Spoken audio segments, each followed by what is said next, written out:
Que el Señor les bendiga a todos los que nos están siguiendo por las redes en esta hora.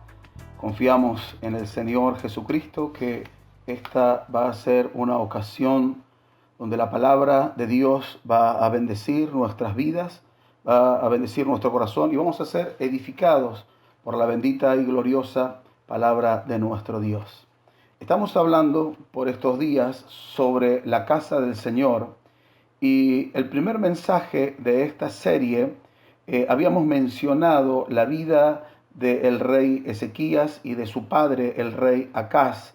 Allí nosotros compartimos que si queremos ser la casa del Señor y recibir de Él la manifestación de su presencia, su gloria en cada uno de nosotros y en toda nuestra iglesia, en cada uno de nosotros en particular también, en primer lugar tenemos que estar limpios. En segundo mensaje que hablamos el fin de semana, dijimos que si Dios ha de morar en nosotros, debemos ofrecerle el más grande amor y también tenemos que estar dispuestos a pagar el justo precio. Y habíamos puesto como ejemplo en el primer lugar la vida de Abraham, que ofreció el mayor amor, y la vida de David, que estuvo dispuesto a pagar el alto precio que Dios había determinado, el más alto precio, para edificar un altar y que la presencia de Dios estuviese con él y estuviese con el pueblo. Ahora vamos a ver que si Dios ha de estar en nuestras vidas y ha de darnos su respaldo, debemos aceptar su propósito para nuestras vidas. El primer punto de lo que vengo hablando es la obra de Dios, la semejanza con Cristo. Y lo que estamos desarrollando en estos días es la edificación de la casa del Señor. Dios quiere edificar en el corazón de cada uno de los que están escuchando esta palabra, en el corazón de sus hijos, en el corazón de la iglesia. Él quiere edificar la casa del Señor.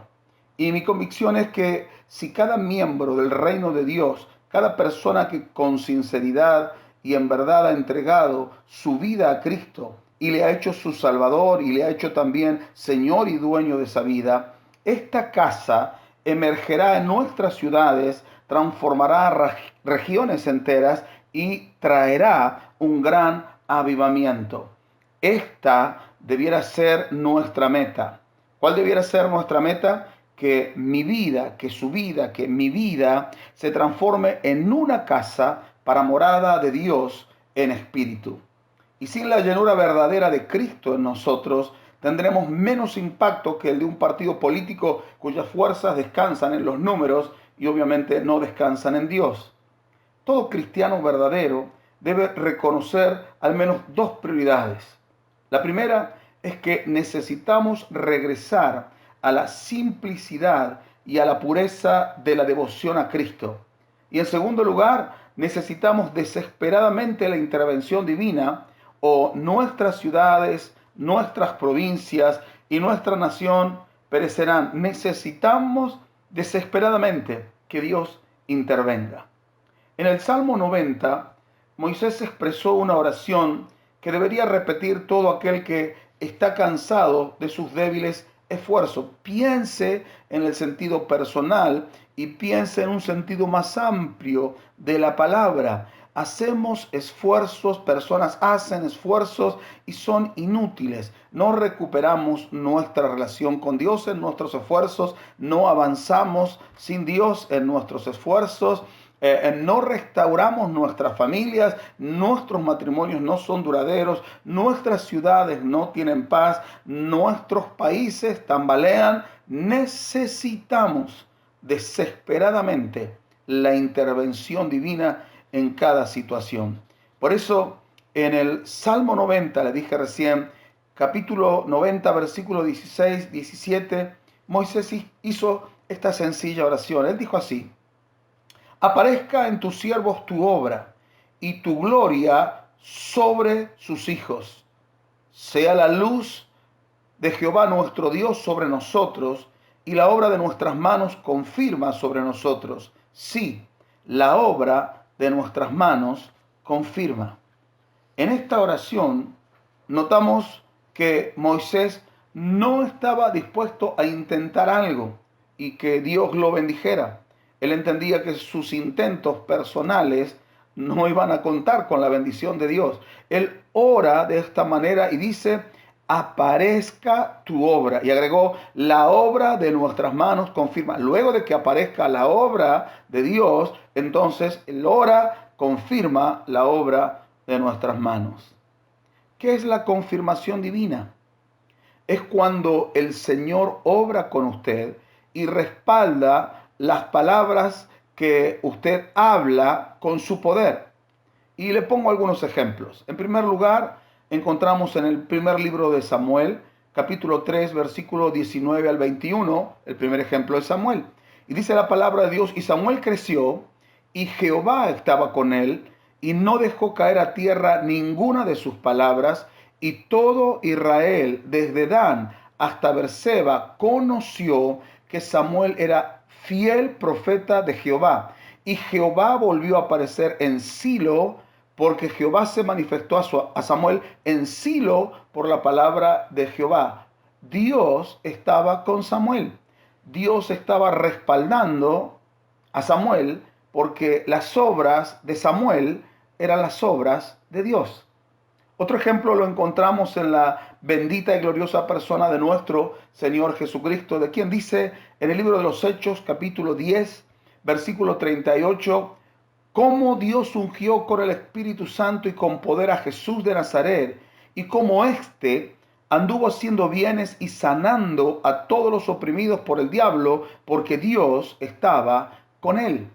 Dios estaba con Jesús, porque las obras de Jesús eran las obras que el Padre le había enviado que él hiciese. Entonces encontramos aquí confirmación divina, porque el testimonio de Jesús coincidía con las palabras que él hablaba y era lo que el Padre le había mandado a hacer y le había mandado a hablar. El último ejemplo que señalo lo encontramos en la vida de los discípulos, los que estuvieron con el Señor Jesús.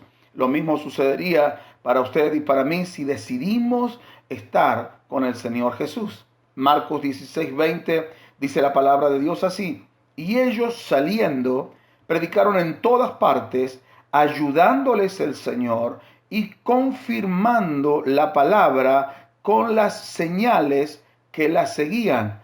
El Señor estaba con los discípulos, ayudándoles y confirmando la palabra que ellos hablaban con las señales, con el poder de Dios en sus vidas. No eran las obras de Samuel, no eran las obras de Jesús, no eran las obras de los discípulos. La confirmación divina estaba sobre ellos porque ellos se dispusieron a hacer y a decir lo que el Padre les mandaba a hacer y a decir. Esto significa que Dios se identifica tan claramente con lo que usted está haciendo y diciendo que Él lo va a respaldar con su poder. Su poder es el respaldo de Dios sobre la vida de una persona. Pero tengo que hacer una aclaración porque a veces tenemos como un respaldo ocasional, en situaciones excepcionales. Le predicamos a alguien, Dios abre el corazón de alguien, oramos y alguien se sana y ya creemos que tenemos todo el respaldo de Dios, y a veces ha sido la misericordia de Dios que quiso alcanzar esa vida para salvación, para restauración, para sanidad. Pero muchas veces nosotros nos confundimos pensando de que el respaldo de Dios está simplemente en esas cosas, pero quiero que entendamos que esto es mucho más amplio de lo que a veces nosotros nos imaginamos. Nosotros tenemos paz con Dios por medio del sacrificio del Señor Jesucristo. Por eso no estamos buscando aceptación de Dios, sino el respaldo de Dios. Esto es como todos aquellos que somos padres, que hemos criado hijos.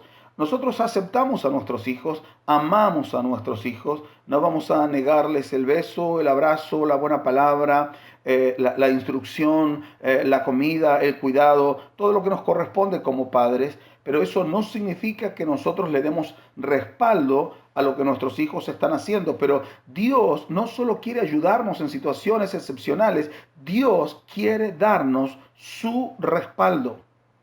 ¿Cómo podemos, al igual que Moisés, obtener el respaldo de Dios? Si queremos que nuestras obras tengan permanencia, entonces debemos hacer las obras de Dios, las que son de su voluntad, y no las ideas nuestras, no las ideas de hombres. Dijo el Señor Jesús en Juan, capítulo 5, versículo 36.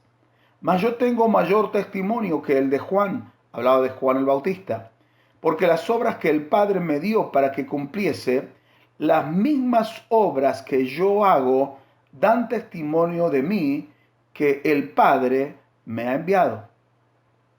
No solo glorificaremos a Dios cuando cumplamos las obras que Él nos dio para que hagamos. En Juan 17:4, al igual que Jesús, dice la palabra de Dios, el Señor habló y dijo, yo te he glorificado en la tierra, he acabado la obra que me diste que hiciese. El Señor habla en estos dos pasajes de que Él solamente ha venido para cumplir las obras que el Padre le encomendó. Y al cumplir con las obras que el Padre le encomendó, le dio gloria al Padre a través de esas obras. Lo mismo funciona para usted, lo mismo funciona para mí, lo mismo es para la iglesia del Señor. Si queremos tener el respaldo de Dios y que Dios sea glorificado, las obras que Cristo hizo son las que nosotros también tenemos que hacer. Ahora, Dios tiene obras para que usted y yo desarrollemos, pero Él ha establecido un punto de partida y es el que encontramos en el Evangelio de San Juan, en el capítulo 6, versículo 29. Jesús habla y dice, respondió Jesús y les dijo, esta es la obra de Dios, que creáis en el que Él ha enviado. Mi querido, no hay esperanza de verdadero éxito espiritual fuera de una fe fuerte y firme en la persona y en el poder del Señor Jesucristo. En la carta a los Efesios, en el capítulo 2, versículo 10, el apóstol San Pablo, inspirado por el Espíritu Santo, nos dice lo siguiente, porque somos hechura suya, creados en Cristo Jesús para buenas obras, las cuales Dios preparó de antemano para que anduviésemos en ellas. Hay obras eternas que Dios preparó de antemano para sus hijos. Para eso, usted y yo debemos asegurarnos de ser hechura de Dios. Y probablemente alguien entienda y diga, bueno, yo soy hechura de Dios porque Dios me hizo a mí, sino ¿quién me hizo a mí?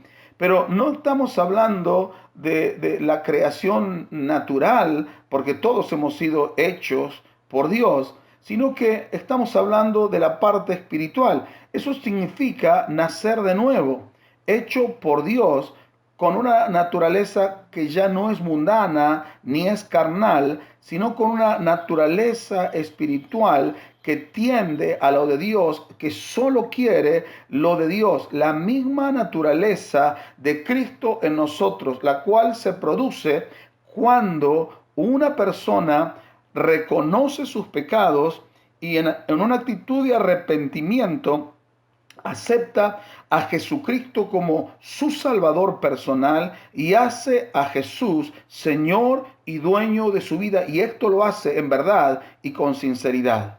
Cuando el Padre revela la naturaleza de Jesús en nuestras vidas, estaremos capacitados y respaldados por Dios con el poder de su Santo Espíritu.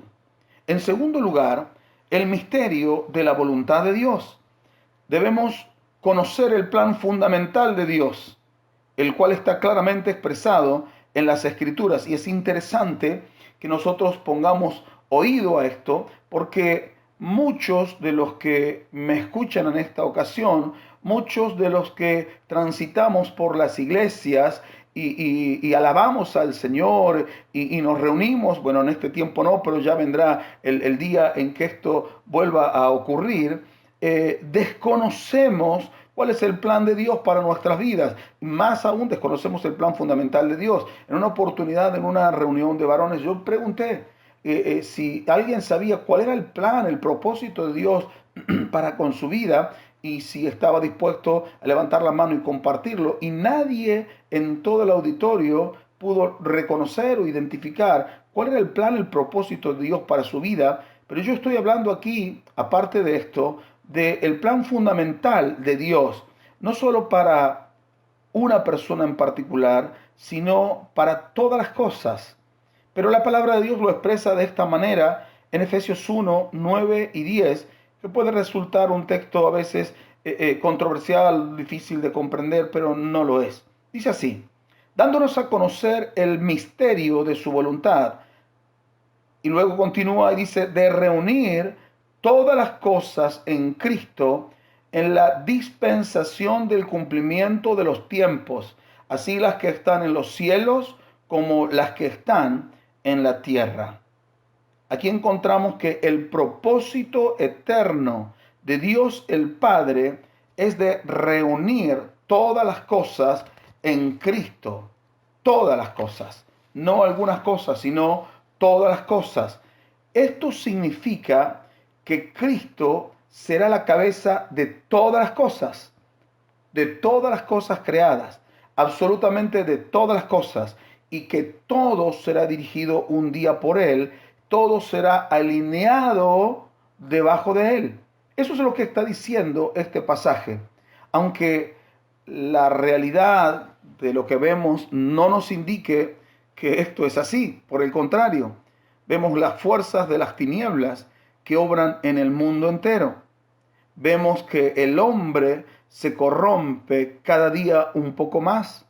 Vemos inclusive que el hombre no está, obviamente, en armonía con Dios, pero no está en armonía ni con el reino animal, ni con el reino mineral, ni con el reino vegetal. El hombre no está en armonía ni con el hombre mismo, ni aún está en armonía con él mismo. Estamos hasta a veces peleados con nosotros mismos, peleados con nuestros cónyuges, peleados con los vecinos, peleados con los que son de nuestra misma raza, nuestro mismo color o diferente color, pero esa es la realidad de nuestra sociedad. Así que parece imposible esto de reunir todas las cosas en Cristo Jesús, que Cristo Jesús sea la cabeza de todas las cosas cuando hay esto en el corazón del hombre, cuando hay pleito en el corazón del hombre, cuando hay guerra, cuando hay división en el corazón del hombre, porque así lo señala la palabra de Dios. Pero mi querido, aunque esta sea la realidad que nuestros ojos ven y nuestros oídos oyen, aunque esta sea la realidad, hay una realidad superior, que un día esta palabra se cumplirá y todas las cosas serán dirigidas por el Señor y todo será alineado debajo del Señor. Y Él será la cabeza de todas las cosas, porque este es el plan eterno de Dios para toda la humanidad. Dios desea poner a Cristo vivo dentro de cada uno de nosotros y luego nosotros, llenos de Cristo, podremos transformar la iglesia y desde la plataforma de una iglesia llena de Cristo veremos manifestarse las cosas que están en los cielos. Así que este sería el orden. Primero, la semejanza de Cristo en nosotros. Esto significa que Jesús sea nuestro Señor, nuestro dueño, y que creamos en Él sin titubear y que hagamos las obras que Él preparó de antemano para que la iglesia las pueda realizar. Y en segundo lugar, en el orden, es al estar Cristo en nosotros, las cosas serán reunidas en Él. Esto también significa que toda división ha de determinarse, toda división en el mundo entero. Pero usted recuerda la palabra que Dios nos enseña y habla que es necesario que el juicio comience por la casa de Dios. Primero, el trato de Dios es con su casa. Entonces, pretendemos la unión de los partidos políticos, la unión de quienes nos presiden, de liderazgo político, pretendemos la unión de los países, pretendemos esa clase de unión, pero lo primero que nos enseña y señala la palabra de Dios, por eso habla del juicio, habla de un trato de Dios para con la iglesia. La iglesia es el lugar donde debe manifestarse ese reinado de Cristo y que las cosas ya están alineadas debajo del Señor Jesucristo y que Él es el que dirige todas las cosas. Si Cristo no puede dirigir la iglesia, entonces todavía sería mucho más difícil el poder entender que el resto de las cosas, las que están en los cielos y en la tierra, sean reunidas y dirigidas por el Señor. Hermano, tenemos que terminar con toda diferencia en la iglesia, y me refiero a la iglesia. Por eso el apóstol San Pablo escribió que en cuanto dependa de nosotros tenemos que estar en paz con todos. Así que usted haga lo imposible, y si hablamos de iglesia, a todo aquel que sigue al Señor Jesucristo viviendo la vida que a Dios le agrada, usted tiene sí o sí, yo tengo sí o sí que estar en unión y eliminar toda división en el nombre del Señor Jesucristo. Si queremos obtener el respaldo de Dios sobre nuestras vidas, Jesús debe ser verdaderamente real para nosotros. La palabra tiene que ser verdadera y real para nosotros. Él debe convertirse en nuestra mente y nosotros debemos convertirnos en su cuerpo obediente. Hoy como nunca debemos abrir nuestros oídos y también nuestros ojos para así poder entender y ver con claridad en la palabra de Dios la clase de vida que Dios ha preparado para sus hijos. No hay dos vidas, no hay dos estilos, dos evangelios, hay uno solo, obras que Dios preparó de antemano para que nosotros andemos en esas obras. Hay un solo estilo de vida para la iglesia de Cristo. Lamentablemente en este tiempo podemos ver, escuchar y presenciar diferentes evangelios, diferentes estilos de vida, pero usted que me oye, ajústese a lo que dice la palabra de Dios. Sea lleno del poder del Espíritu Santo, que es el que le va a guiar a toda la verdad. Y cuando usted esté lleno del Espíritu Santo, ninguna corriente innovadora o no tan innovadora quiera venir a cambiarle a usted las obras de Dios. Usted se va a parar firme en la palabra de Dios y va a entender que eso no procede del corazón de Dios, esas obras no corresponden a Dios, y como usted quiere el respaldo de Dios, entonces usted se planta firme en la palabra del Señor Jesucristo para ser obediente a Él en todo lo que Él nos enseña a través de su santa y bendita palabra. Si queremos ser la casa del Señor, la habitación de su presencia, primero entonces debemos limpiarnos de todo pecado. Nuestro corazón tiene que estar limpio. Permítale al Espíritu de Dios que inspeccione, que revise cada rincón del corazón y esté dispuesto a abrir las puertas de su corazón para que todo lo sucio, todo lo inmoral, toda inmundicia, todo lo que no corresponde, toda falta de obediencia a la palabra sea quitado.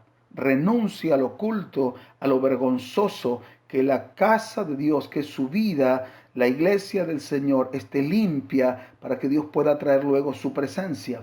En segundo lugar, debemos estar dispuestos a ofrecer a Dios nuestro más grande amor y pagar el precio más alto por agradarle a Él. Esta es la vida cristiana, no hay otra vida. Y en tercer lugar, lo que hemos hablado en el día de hoy, debemos aceptar su propósito, el propósito de Dios sobre nuestras vidas. Y el propósito de Dios es que seamos semejantes a Jesucristo.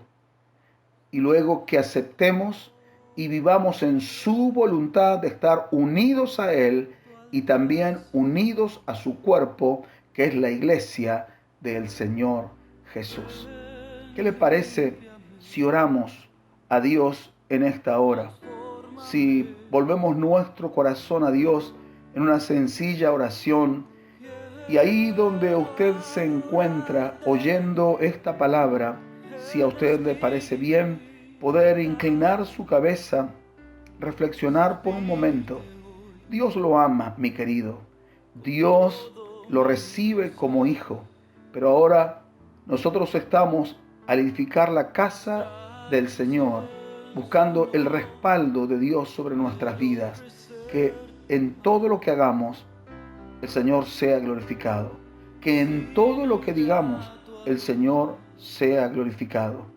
En lo que hagamos ahora y en lo que planifiquemos para el día de mañana, que todo esté dentro del propósito y el plan de Dios para nuestra vida, que Cristo sea glorificado y nuestra vida, nuestra iglesia, amada iglesia, esté alineada detrás de los propósitos eternos y gloriosos de Cristo, que Él sea nuestra cabeza y una vez más nosotros seamos su cuerpo obediente. Oremos. Si usted quiere repetir esta oración, sería bueno. Es una simple y sencilla oración, vale, cuando la hacemos de corazón. Querido Señor, nosotros reconocemos nuestra desesperada y total necesidad de ti. Y oramos por la restauración de tu llenura a la iglesia. Perdónanos por confiar en nuestros planes y en nuestras ideas. Oh Dios, aparezca en tus siervos tu obra y tu gloria sobre tus hijos, y la obra de nuestras manos confirma sobre nosotros. Lo pido junto con mis hermanos, en el nombre bendito y glorioso de Jesucristo, nuestro Señor y Salvador. Amén y amén. Postrado estoy ante tu altar, Señor. Ven, límpiame, transfórmame. Quiero adorarte en espíritu y verdad, servirte hoy con todo mi ser. Extraño incienso, no, quiero ofrecerte más, sin un grato aroma por la eternidad.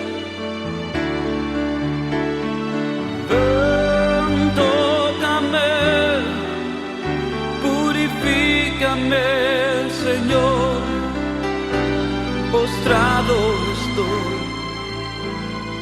ante tu altar.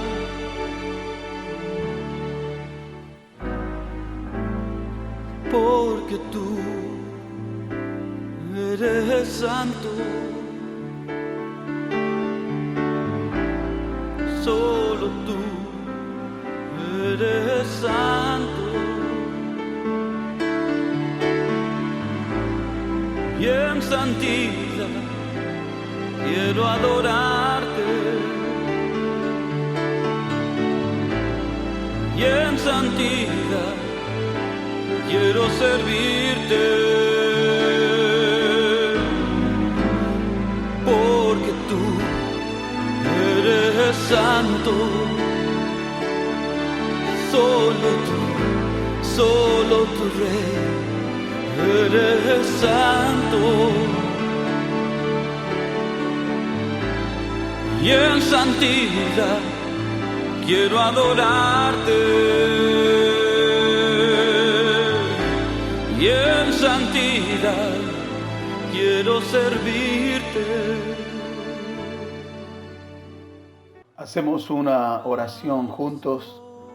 Querido Padre Celestial, en el nombre de Jesucristo, tu Hijo y nuestro Señor y Salvador, bendecimos tu nombre para agradecerte un día nuevo de vida, una nueva oportunidad para oír tu palabra, una nueva oportunidad para poder acercarnos a ti con un corazón humillado, reconociendo nuestra necesidad y dependencia de ti. Bendito Dios, en el nombre de Jesús, el Señor, oramos y te pedimos que tu bendición repose sobre la vida de nuestra nación, de nuestras provincias, de nuestras ciudades. Que envíes, Señor, tu luz y tu salvación, que te vistas de salvación en este tiempo y tu poder sea manifiesto, y que tu palabra corra por este medio, por esta boca y por miles y millones de bocas, que se reproduzca tu palabra de consolación, tu palabra de aliento, tu palabra de exhortación también, si lo es así necesario, pero que tu voz se oiga en medio de la crisis, en medio del conflicto, en medio de las necesidades y cuestiones personales, no solo generales, sino, Señor, sobre cuestiones puntuales en el orden personal. Que tu gracia se manifieste, que tu poder sea presente. Que bendigas ahora, te pido, Padre, junto con mi familia, que bendigas las familias que nos están escuchando en esta hora, y cada familia hagas volver el corazón de los hijos y el corazón de los padres a ti, y extiendas, Señor, tu favor, porque tu palabra nos enseña que el que viene a ti, tú no le echas fuera. Por eso, si hay alguien que está volviendo, Señor, de su camino extraviado y está volviendo a ti en esta hora, que pueda comprender que tus brazos de amor y de gracia están abiertos para él.